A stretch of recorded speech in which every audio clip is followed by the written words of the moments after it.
você. E eu, prazer, sou o Brian. Quer aprender um pouco sobre bactérias? Não, obrigado, eu tenho que ir. Ótimo, então vamos começar agora mesmo. Se você puder olhar aqui para o quadro. Moço, eu disse que eu preciso Cala a ir. boca, presta atenção. Bom, existem inúmeros tipos de bactérias, por isso irei falar delas em geral, mostrar suas características e algumas informações importantes. Então venha comigo assistir um vídeo sobre bactérias. Eu sou o Brian e fique com o vídeo. Bom, vamos começar falando sobre as características. A primeira característica é que as bactérias são unicelulares, ou seja, são organismos formados por uma única célula. A segunda característica é que as bactérias são procariontes, ou seja, não possuem um núcleo definido. Outra característica é que seu material genético está concentrado numa região chamada nucleóide. Se você olhasse aqui para o quadro, terás uma imagem de como é uma estrutura celular. Podemos ver que aqui tem a cápsula, a parede celular, a membrana plasmática e o nucleóide. Professor, Diga. o que são essas coisas que parecem bolinhas de golfe? Bela pergunta, minha cara Luna. Essas coisas são os ribossomos. Os ribossomos são muito importantes para as células, pois são responsáveis pela produção de proteínas. Vamos falar agora um pouco da reprodução das bactérias. A maioria das bactérias se reproduz por divisão binária, um processo assexuado na qual a bactéria se divide em duas. As células filhas são geneticamente iguais e por isso são chamadas de clones.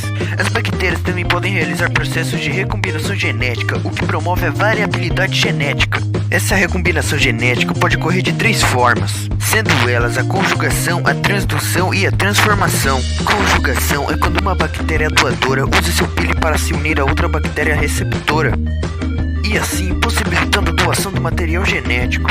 Bom, quanto à transdução, é quando o vírus que carrega o material genético infecta outra bactéria. Assim, ele insere o material genético nela. Já na transformação, quando uma bactéria morre, ela libera o seu material genético no ambiente e algumas bactérias podem acabar absorvendo esses materiais. Vamos falar agora de seus habitats. As bactérias podem habitar lugares como o solo, a água, as fontes termais ácidas, os resíduos radioativos e a profunda biosfera da crosta terrestre. As bactérias também podem viver em relações simbióticas e parasitárias com plantas e animais. Gabriel Monteiro, queria saber se você está solteiro. Vamos falar agora um pouco sobre o estilo de vida das bactérias.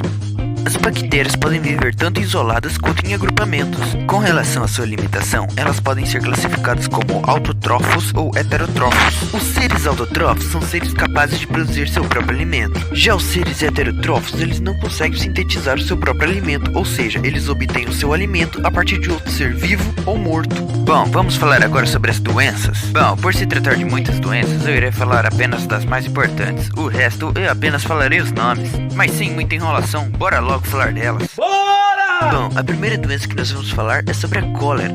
Essa doença é causada por uma bactéria chamada Vibrio cholera. Essa doença pode ser transmitida pela ingestão de água e alimentos contaminados. Os sintomas incluem diarreias, desidratação, vômitos, fraquezas, perda de peso e cólicas abdominais.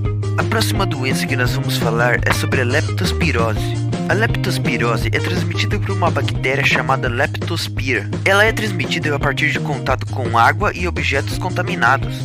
Os principais sintomas são febre alta, dor muscular, mal-estar, tosse, olhos vermelhos e manchas vermelhas pelo corpo. A próxima doença que nós vamos falar é sobre a pneumonia. Bom, essa doença é causada por uma bactéria chamada Streptococcus pneumoniae. Ela pode ser transmitida através do espirro, saliva e tosse de pessoas infectadas. Os sintomas incluem dor no corpo, falta de ar, febre alta, tosse, fraqueza e cansaço. Obviamente não são só essas doenças, existe uma variedade imensa delas. Então aqui vai mais algumas: botulismo, brucelose, clamídia, coqueluche, febre tifoide, meningite, tétano, tuberculose e gonorreia. Bom galera, chegamos ao fim do vídeo, espero que vocês tenham gostado. Um momento, senhor. Quem é você? Eu sou você do futuro e vim te avisar que o seu trabalho está incompleto. Não está esquecendo de algo?